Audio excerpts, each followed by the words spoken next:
Israel, Iran और Israel के बीच में जो चल रहा है वो आपके सामने है, और जो आगे चलेगा वो भी हम आपको बताते चले जाएंगे। लेकिन सबसे पहले कुछ विजुअल्स देख लीजिए, जो विजुअल्स आ रहे हैं। और ये हमला ईरान पर हुआ है, तेहरान पर ये इजरायली स्ट्राइक है।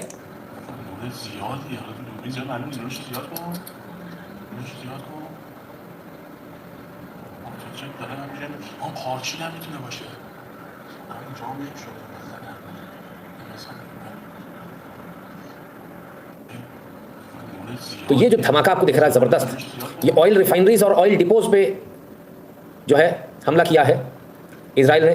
तेहरान के ऑयल रिफाइनरीज और ऑयल डिपोज पर, जो हाइफा पोर्ट पर हैं, उन पर भी हमला हुआ है। जो भारत का जो अडानी का जो पोर्ट था उसको छोड़कर। अब ये हमला क्यों हो रहा है इसको आपको समझना पड़ेगा। आखिर इजराइल ने इसको टारगेट क्यों बनाया है, और इसको टारगेट बनाने पर एक देश बहुत तिलमिला गया है, उसका नाम है चीन। चीन बहुत तिलमिला रहा है ईरान के ऊपर जो हमले हो रहे हैं उसको लेकर। मिलाकर जो है चाइना को ईरान से सबसे ज़्यादा तेल मिल रहा था, और अब तेल की यदि डिपोज पर हमला हो रहा है और रिफाइनरीज पर यदि हमला हो रहा है तो चीन को सीधा नुकसान हो रहा है, और इसलिए चीन बिलबिला रहा है। चीन काफ़ी नाराज़ है, और होना भी चाहिए, क्योंकि जब बात धंधे की आ जाए तो भाई फिर कोई गुंजाइश नहीं। तो कुल मिलाकर जो है ये सिचुएशन है, और इजराइल ने कल रात भी ईरान को जमकर ठोका। तो ये तो हमला हुआ, इजराइल ने हमला किया ईरान के ऊपर। अब ईरान जो है कंटिन्यूस पिटता जा रहा है। इसके बाद खमेनी ने जो है ये अपना ट्विटर पे लिखा, we must give a strong response to the terrorist Zionist regime, we will show Zionist no mercy. हम ज़ायनिस्ट को कोई मर्सी किसी प्रकार से नहीं देंगे, और ज़बरदस्त जवाब देंगे। ऐसा जवाब कि उनको हमेशा याद रहेगा। कैसा होगा वो जवाब, जरा देखें तो सही। वो जवाब सर एक छोटे से वीडियो के माध्यम से आया। ओहो, इजराइल का झंडा, हा, अच्छा जी, जैसे कुत्ते बिल्ली को दुलाते हैं ऐसे न्यूक्लियर बॉम्ब को दुलारा जा रहा है। ये वीडियो इजराइल ने जारी किया, इजराइल की सेना ने जारी किया, अच्छी बात है। और ये बताने की कोशिश की कि देख लेना, विचार कर लेना, इसके बाद न्यूक्लियर बॉम्ब दाग देंगे। ऐसा ईरान ने इजराइल को बताने की कोशिश करी, लेकिन इसके तुरंत बाद ही फिर हमले हो गए। इजराइल ने फिर ठोक दिया ईरान को। ईरान का तो बैड लक ही खराब है, कोई उसकी सुन ही नहीं रहा। वो कह रहा मेरे पास एटम बम है, कोई सुनने को तैयार नहीं है। दो तमाचे कोई भी लगा जा रहा आके। बड़ी विकट सिचुएशन है भाई। तो जो सिचुएशन है वो इतनी बुरी है कि क्या कहें। तो बेचारा कोई सुन नहीं रहा। अब इसके बाद जो है सीरीज ऑफ ट्वीट्स आए साहब, एक के बाद एक। और तमाम सारे आरोप लगाए खमेनी ने, और साफ साफ कहा यहां से आते हैं, ठीक है। US president threatens us with absurd rhetoric, he demands that Iranian people surrender to him, they should make threats against those who are afraid of being threatened, Iranian nation isn't frightened by such threats। हमें कोई फर्क नहीं पड़ता Trump की धमकियों से। अरे बाप रे, ट्रंप की बेइज्जती हुई बड़ी, ये तो फुल टू। फिर कहते हैं it isn't wise to the Iranian nation to surrender, what should Iranian nation surrender to, we will never surrender in response to attacks of anyone, this is the logic of Iranian nation, this is the spirit of Iranian nation। हम surrender किसी कीमत पे नहीं करेंगे। और फिर धमकी दी है यूएस को, the US entering in this war is 100% to its own detriment, the damage it will suffer will be far greater than any harm that Iran may encounter। विचार कर लो, अमेरिका की ऐसी की तैसी कर देंगे। The harm that US will suffer will definitely be irreparable if they enter this conflict militarily। अगर America आया इस युद्ध में तो अमेरिका की ऐसी की तैसी कर देंगे। और कहते हैं कि ऑलरेडी सस्पेक्टेड है कि यूएस जो है वो एक मिलिशियस मूव कर रहा है ज़ायनिस्ट रजीम के साथ में, और वो ये कोशिश कर रहा है कि वो ईरान पर हमला करे। अगर ऐसा होता है तो फिर क्या करेंगे, तो ईरान फर्मली स्टैंड करेगा, और ईरान जो है लड़ेगा, ज़ायनिस्ट रजीम के खिलाफ लड़ेगा, फलान करेगा, ठिकान करेगा, और अमेरिका को मुंह तोड़ जवाब देगा। ट्रंप के लिए तो गजब की वार्निंग है भाई, खतरनाक। तो ये हाल है किसका, जो ईरान ने जवाब दिया। अब बारी ट्रंप की है, ट्रंप को जवाब देना है, लेकिन ट्रंप जवाब देंगे उससे पहले कुछ और चीज़ें आपको दिखा दें। जो सबसे मज़ेदार चीज़ जो इजराइल ने करी है, सोचिए इन्फॉर्मेशन वॉरफेयर किस हद तक जाता है, और जिस हद तक जाता है उस हद तक आप सोच भी नहीं सकते, और किस तरीके से कितना नुकसानदायक इंटरनेट हो सकता है युद्ध के समय में। इसका एक नमूना मैं आपको बताता हूँ। जब ईरान के इंटरनल कॉन्फ्लिक्ट है, बाल को लेकर, महिलाओं को लेकर, बहुत इंटरनल कॉन्फ्लिक्ट है, और लोग ईरान के कई मायनों में अपने रजीम से, अपने जो उनके शासन है उससे नाराज़ है। इसका फ़ायदा जो है इजराइल ने उठाया, और इजराइल ने इनके टीवीज़ को हैक कर लिया। और ये लीजिए, टीवी पे आना तो कुछ और था, पर आने लगा ये मैसेज, हिजाब उतारो, फेंको, बाल काटो, फांसी पे चढ़ा दिया, देखो तुम्हारे जो क्रांतिकारी थे उनको, बदला लो, सब लोग बाहर आओ और तख्ता पलट कर दो इस रजीम का। देखो अब तो हो ही गया ऑलमोस्ट।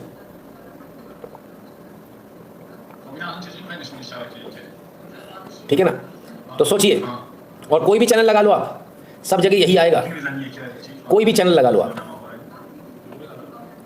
चैनल बदलते जाइए तभी भी आपको यही दिखेगा। चाहे चैनल 100 लगाओ, चाहे 400 लगाओ, चाहे 415 लगा लो, सब जगह एक ही चीज़ आएगी।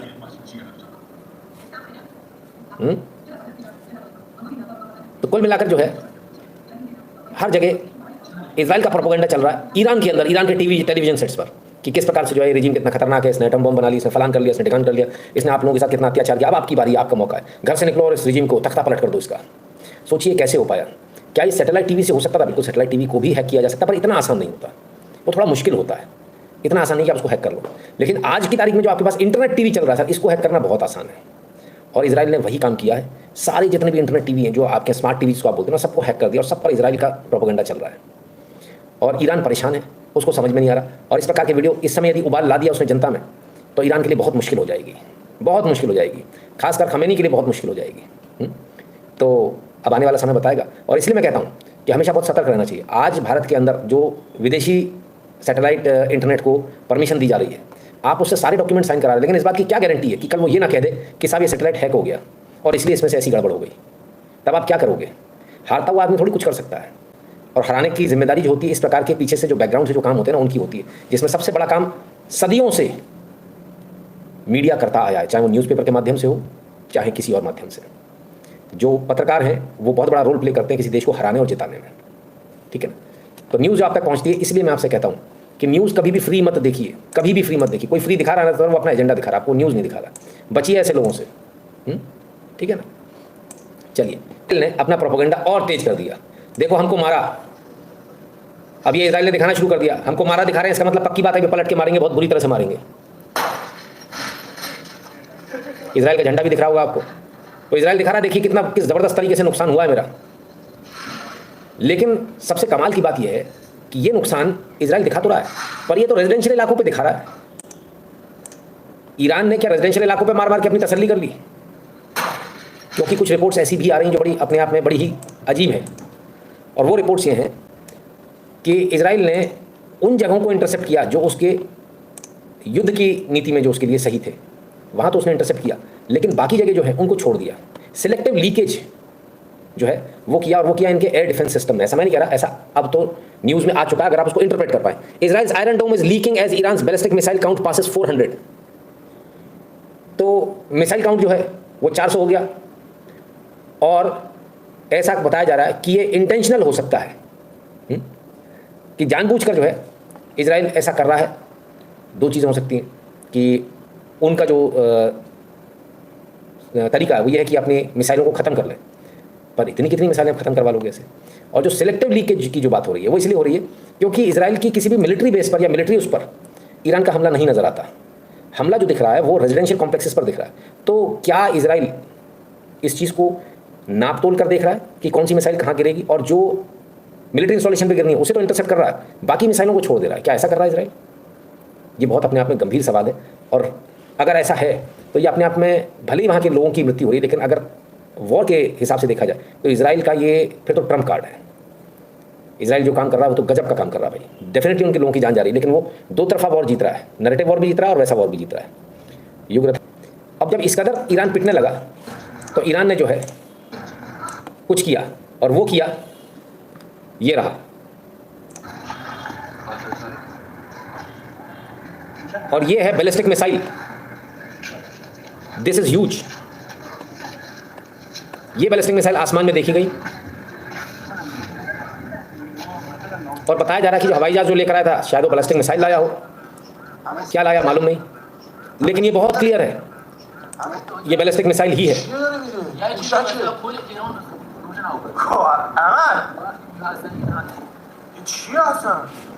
और ये जो ऑरा जो इसका बन रहा है, ये ICBM का ऑरा बन रहा है, इंटरकॉन्टिनेंटल बैलिस्टिक मिसाइल। कहा जा रहा है कि रशिया ने दिया है, कहा जा रहा है कि चाइना ने ये मिसाइल दी है। बहरहाल जो भी हो, कुल मिलाकर ईरान ने जो है एक चीज़ तो दिखा दी, और वो ये दिखा दिया कि उसके पास भी ऐसी ताकत तो है कि वो अमेरिका को हिट कर सकता है। ये सीधा सीधा अमेरिका को बताने का एक तरीका है, समझिएगा इसको। तो क्या इससे रुक जाएगा कहानी? ना। कल इजराइल ने मारा था और मारा रात में, इसके बाद दोबारा स्ट्राइक करी और इस बार हेलीकॉप्टर उड़ा दिए। पिछली बार प्लेन उड़ाए थे, इस बार हेलीकॉप्टर उड़ा दिए, खड़े हुए हेलीकॉप्टर्स।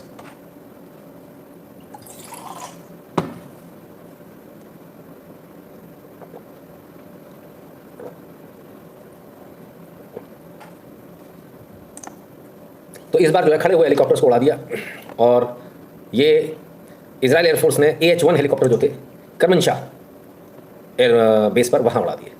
इसके बाद भी नहीं रुका और ईरान के IRGC साइट जो है नॉर्थ वेस्ट ईरान में, वहाँ इजराइल ने स्ट्राइक किया, ज़बरदस्त स्ट्राइक किया।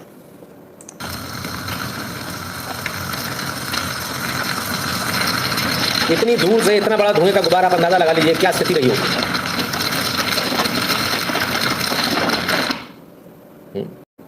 तो आप अंदाज़ा लगाइए कि क्या स्थिति रही होगी। इजराइल ने ईरान का हाल कर दिया, ठीक। अब भारत में जो लोग बैठे हैं जिनको उसमें दीन दिख रहा है, जरा उनकी बात सुन ले। इनका बेटा ईरान में है और सुनिए क्या कह रहे हैं। हमको भी यह है कि बेटा हमारी भी फ्राइडे को, लास्ट फ्राइडे को मेरी वाइफ की डेथ हुई और वो बेटे की भी वाइफ की 6 महीना 23 सितंबर 2024 को उसकी डेथ हुई थी। 1 नवंबर को फिर वापस गया था, 1 नवंबर को बेटा वहाँ पे चूँकि फ्लाइट बंद हो गई थी तो नहीं आ सका माँ के मरने में। हमने बेटा कोई बात नहीं, उसने कहते हैं अगर हम शहीद हो जाएंगे तो आपको खुशी होगी, बेटा आपको भी खुशी होगी, तो ईरान के लिए शहीद हो जाओ, हमको ये मेरी ऐसी बातचीत है। बताइए क्या कहेंगे आप इन्हें, क्या नाम देंगे इन्हें? ये भारत में रहते हैं और जिस ईरान के चैनल पर हमला हुआ उसमें इनका बेटा काम करता है और साहब कहते हैं कि अगर ये मर भी गया ईरान में, ईरान के लिए काम करते करते, तो ये शहादत होगी, हमें इसमें बड़ी खुशी होगी। भारत में रहते हैं, भारत का खाते हैं।